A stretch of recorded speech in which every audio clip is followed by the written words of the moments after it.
Bugungi kunda dunyoning eng yirik texnologik kompaniyalaridan biriga aylangan Apple kompaniyasining tarixi 1976-yildan boshlangan. Ikki do'st Steve Wozniak va Steve Jobs kompyuterlarni oddiygina garajda ishlab chiqarishni boshlaydi. Bu kompyuterlarning nomi Apple 1 bo'lgan. Ular yiliga 175 ta kompyuterlarni ishlab chiqarib, $666.66 ga sotishgan. O'sha paytda bu yosh tadbirkorlarning oldiga qo'ygan maqsadlari shunday darajaga ko'tarilishini hech kim tasavvur qilmagan edi. Apple kompaniyasi texnologik yangiliklar, har xil tajribalar va dizayn borasida tarix davomida birinchilardan bo'lib kelgan. Hozirgi paytda bu kompaniyada 115 mingdan ortiq xodimlar ishlaydi. Demak, Apple kompaniyasining siri nimada va u qanday o'z ishini boshladi? Shu haqida bilishni istasangiz, ekran qarashdan uzoqlashmang. Siz bilan UzFakt. Qani bo'lmasam, boshladik.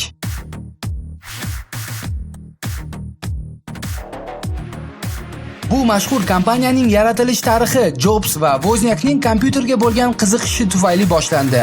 Ular kompyuterlarni barcha odamlar uchun ishlatishda oson va qulay bo'lishini xohlagan.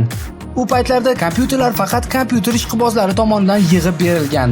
Wozniak va Jobsning kompyuterlari esa tayyor holatda bo'lgan. Ularni hech qanday muammosiz faqatgina televizorlarga ulash kerak edi xolos. 1977-yilda Apple 2 kompyuterini ishlab chiqaradi. Bu kompyuter zamonaviy ko'rinishga ega bo'lib, unga eng so'nggi texnologiyalar qo'llanilgan. Bundan tashqari kompyuterlarga rangli grafika bilan ishlash imkoniyati berilgan. Apple 2ning savdosi aql bovar qilib bo'lmas darajada ko'tarildi. 70-yillar oxirida va 80-yillar boshida bu kompyuterlar 5 million nusxada sotilgan va bu eng ko'p xarid qilingan personal kompyuter edi. Aytgancha, personal kompyuter iborasi aynan o'sha paytlarda tilga olingan va Apple 2 kompyuterini birinchi personal kompyuter deb hisoblash mumkin. Garchi ko'p ma'lumotlarga ko'ra, birinchi personal kompyuterlari IBM kompaniyasi tomonidan ishlab chiqarilgan deb hisoblansa ham, Apple 2 kompyuteri IBM kompyuterlaridan oldinroq chiqarilgan. 1989-yilda Apple kompaniyasi Apple 3 kompyuterini taqdim etadi. Bu nusxadagi kompyuter omadsiz keladi va u kutilgan savdo rejalarini oqlay olmaydi.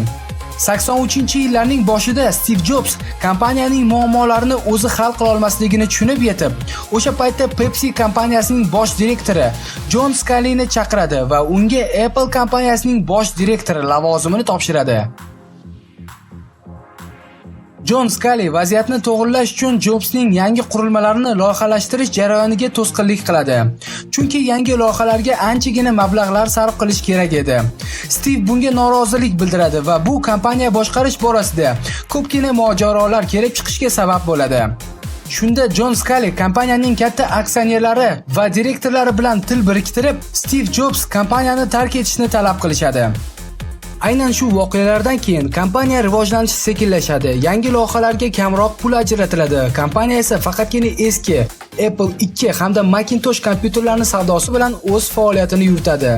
Shu yerda yana bir narsani aytib o'tish kerakki, Macintosh kompyuterlari birinchi grafik interfeys hamda birinchi kompyuter sichqonchasi bilan jihozlangan personal kompyuter hisoblanadi.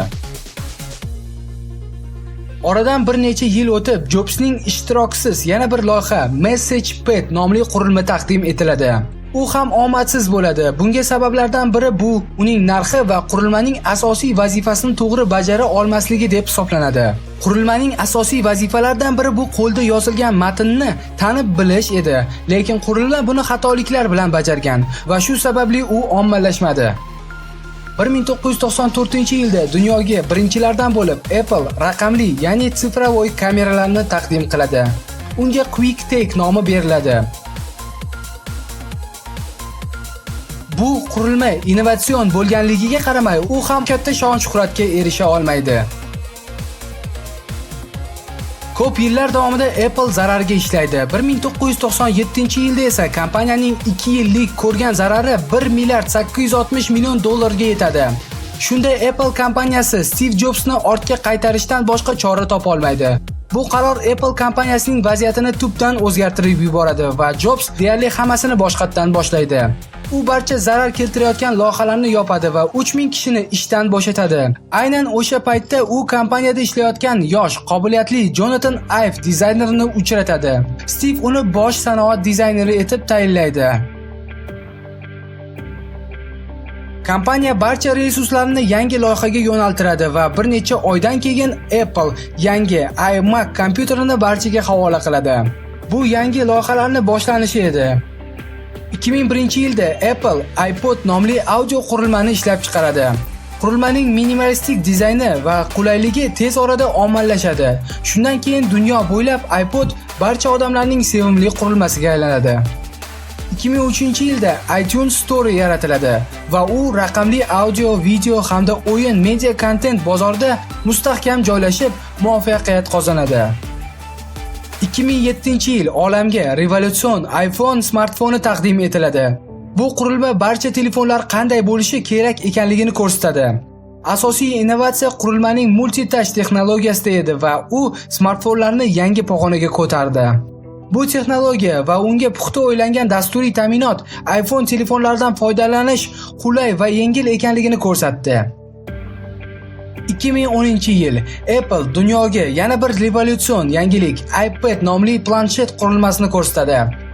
Hozirgi kunda ular filmlar ko'rish, o'yin o'ynash va internet tarmog'ida sayohat qilish uchun juda qulay qurilma hisoblanadi.